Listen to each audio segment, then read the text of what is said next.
Hola amiguitos, saludos. Bueno, hace tiempo os dije que me habían regalado 300, un montón, 300 o 400 novelitas de estas pequeñas de los años 50 o 60.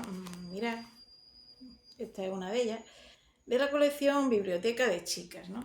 Y que bueno, no me atraían, pero yo como soy muy exploradora, me gusta descubrir autores nuevos, resucitar autores del pasado. Y cuando encuentro un autor que me gusta, pues leer más. Pues leí algunos. Y de hecho ya os comenté una de estas obras que era la duquesa Smirnov, ¿no? Sí, la marquesa, la condesa Smirnov. Hay un vídeo que trata de ella. Bueno, pues ese libro lo saqué de estas novelitas, ¿veis? Que son pequeñitas, finas. Y bueno, la verdad que no me atrapan. Encuentro poca cosa que me guste, ¿no? Y he empezado a leer muchas y no me atrapan desde el principio porque, como ya os comenté, a mí me gusta, para mí la lectura es un placer. Me gusta leer y disfruto leyendo cosas que, en fin, que me estén, cosas que se puedan leer en toda época, que capten la esencia humana, como ya os he dicho en otras veces. Y entonces lo he dejado, esto lo he dejado. Y bueno, he rescatado muchos autores que son del pasado y eso me gusta, ¿no? Descubrir autores nuevos. Es como hacen los arqueólogos que van eh, sacando ruinas y de las ruinas descubren el pasado. Pues leyendo obras de estas, pues también a veces descubro autores, ¿no? Y bueno, la lectura tiene muchas utilidades, ¿no? Y una de ellas es eh, que no podemos dormir pues como un ansiolítico, o sea, como no me sale, un somnífero. Pues te pones a leer y te entra sueño también, ¿no? Yo lo utilizo de todo lo que puedo en la vida para sobrevivir. Yo he llegado a los 62 años y aquí estoy intacta. No dependo de medicamentos y yo creo que la lectura me ayuda. Pues bien, el otro día estuve viendo, estaba yo sola en casa, y estuve viendo un documental de esto por YouTube, de casos reales, de crímenes. Uy, y aquello decía, me acordé de una frase de Nietzsche, decía Nietzsche, dice, si mira el abismo te mira a ti. Y entonces yo me acordé de esa frase porque cuando quité la televisión me acordaba y se me quedó, me sentí muy mal porque cómo escapar la naturaleza humana de llegar a esos crímenes, a esa perversidad, ¿no? Y no podía dormir. Digo, yo no me voy a tomar, no quiero tomarme nada, ¿no? Una pasiflora. A veces tomo, ¿no? Digo, no voy a tomar nada. Pero no podía dormir porque tenía ahí como ese rum rum, no sé, esa idea invasiva que a veces tenemos y no nos podemos quitar de encima y encima cuando quieres dormir, ¿no? Me encontraba en ese estado. Y entonces se me ocurrió, vi este librito por ahí cerca, ¿no? Que se titula Nobleza Obliga. Y digo, pues voy a intentar a ver si leyendo esto, que será lectura ligera, esta es una de esas novelas que os digo de los años 50 y 60, digo, voy a intentar a ver si me gusta y a ver si me quito toda esa maraña de la cabeza y me tranquilizo y puedo dormir. Y efectivamente, empecé a leer este libro y la verdad que me ha gustado. Y además son muy cortitos. Yo creo que, ¿no veis? La letra grande, no sé si se ve bien por aquí, ¿no? Creo que tiene ciento y pico páginas solo, bueno, 116. Entonces, esto lo leí en 2 días, se lee muy pronto. Bueno, se llama Nobleza Obliga, esta novela. Y está escrita por un tal Jorge Onet, pone aquí. Entonces he estado buscando por internet y era un escritor francés, se llamaba Georges Onet, que nació en 1848 y murió en 1918. Y en su momento fue un autor de mucho éxito. Dicen por internet, aunque eso no es muy fiable, ¿no? Dice que vendía más obras en su momento, incluso que Zola y que Alfondo D. Bueno, son dos autores que a mí me gustan bastante. Bueno, era un autor de éxito. Suele ocurrir eso, hay muchos autores que tienen mucho éxito en su momento, en su época, y después pasan al olvido, ya no los publican y se olvidan. Y otros que a lo mejor en su época pues no han tenido mucho éxito, pasan a la posteridad. Eso suele ocurrir bastante. Bueno, la cuestión es que yo leí este libro y bueno, no es un Dostoyevsky, no es un Maupassant, como digo en otros, no es de ninguna maravilla, pero es interesante, ¿no? Esta novelita trata de un hombre que, siendo cargador, teniendo un origen humilde, con su esfuerzo, era muy trabajador, con su constancia, se hace multimillonario, ¿no? Y puede ser que sea una historia real. Y bueno, la historia trata de él y que se enamora de una mujer, de esta que aparece en la foto, ¿no? Que es una mujer que no es rica, pero bueno, una posición intermedia, y se enamora locamente de ella, pero ella no lo quiere a él porque es mucho más joven. Y bueno, y trata la novelita de eso. Está muy interesante, es una lectura muy amena, que bueno, que sí, que atrapa. Y es interesante, este tema se podría hacer una película muy bien, famosa, y bueno, te traslada a otra época, ¿no? A otros valores. Claro, esto sería a principios del siglo XX, no sé en qué año lo escribió, puede que antes. La novela se desarrolla en los Estados Unidos.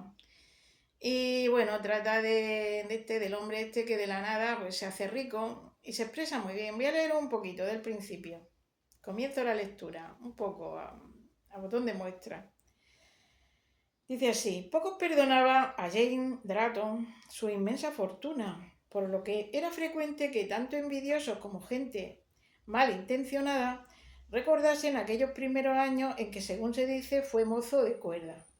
Les complacía fijarse en tal o cual detalle para deducir que se le conocían los tales principios. Desde luego era un hombre alto y fornido, de cuello musculoso y manos varoniles, tostadas y algo velludas, que hacían pensar en todo menos en el guante blanco de un traje de etiqueta. La cabeza, de pelo fuerte muy corto, tenía una cierta semejanza con la del perro de presa, y esto hacía que extrañase aún más la mirada clara de sus ojos grandes, azules y directos como los de un niño. Jane Drayton tenía 40 años y lo aparentaba, pero sin que por eso desmereciese su evidente fortaleza física. Tenía una salud de hierro que nada había padecido con su incesante actividad a que le llevaba una inmensa afición a los negocios, que no le dejaba minuto libre. Hasta sus enemigos le concedían una capacidad sin igual que acaparaba su existencia toda, no permitiéndole ocuparse en otra cosa que no fuera aumentar su cuantiosa fortuna. El azar le hizo abandonar el rudo trabajo de cargador en los muelles de San Francisco para enrolarse como minero en Condic. Allí también el azar le hizo trabar conocimiento con Roberto Monterrey, capacitado buscador de minas de ambos continentes. Era este a la vez gran conocedor de hombres y pudo apreciar la energía y habilidad de Jane en su rudo cometido de obrero.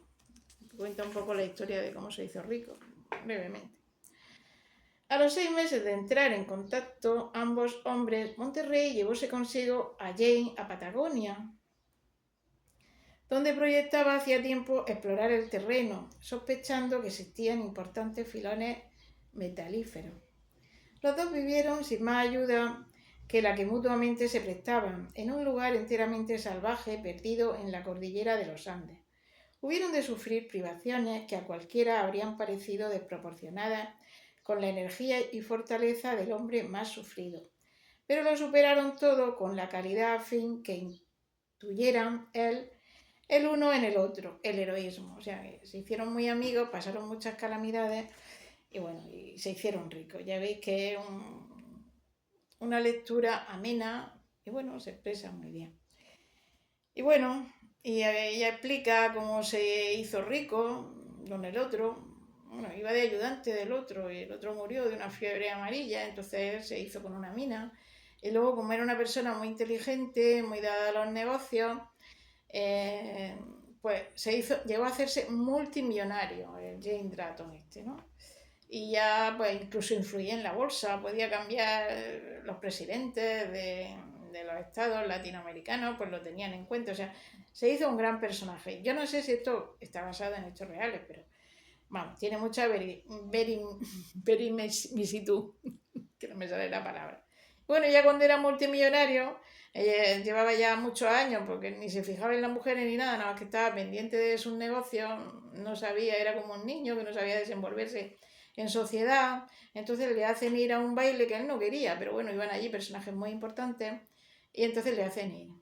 Y bueno, estando ahí estaba aburrido porque no le gustaba la vida en sociedad, y de repente se le acerca una mujer ofreciéndole unas flores, pidiendo de estas cosas benéficas, ¿no?